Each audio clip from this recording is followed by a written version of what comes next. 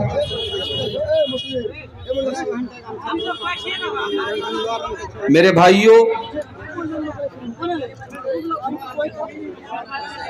قرآن مجید کے 28ویں پارے سے سورہ منافقون کی 2 آیتیں میں نے آپ کے سامنے پڑھی ہیں. آج کی تقریر انہی دونوں آیتوں کے ارد گرد رہے گی. انہی دونوں آیتوں کے اوپر مجھے کچھ گفتگو کرنی. کہاں کی آیت ہے؟ 28ویں پارے کی ہے. کون سی سورت ہے؟ سورہ منافقون ہے. سورہ منافقون کی آخری 2 آیتیں.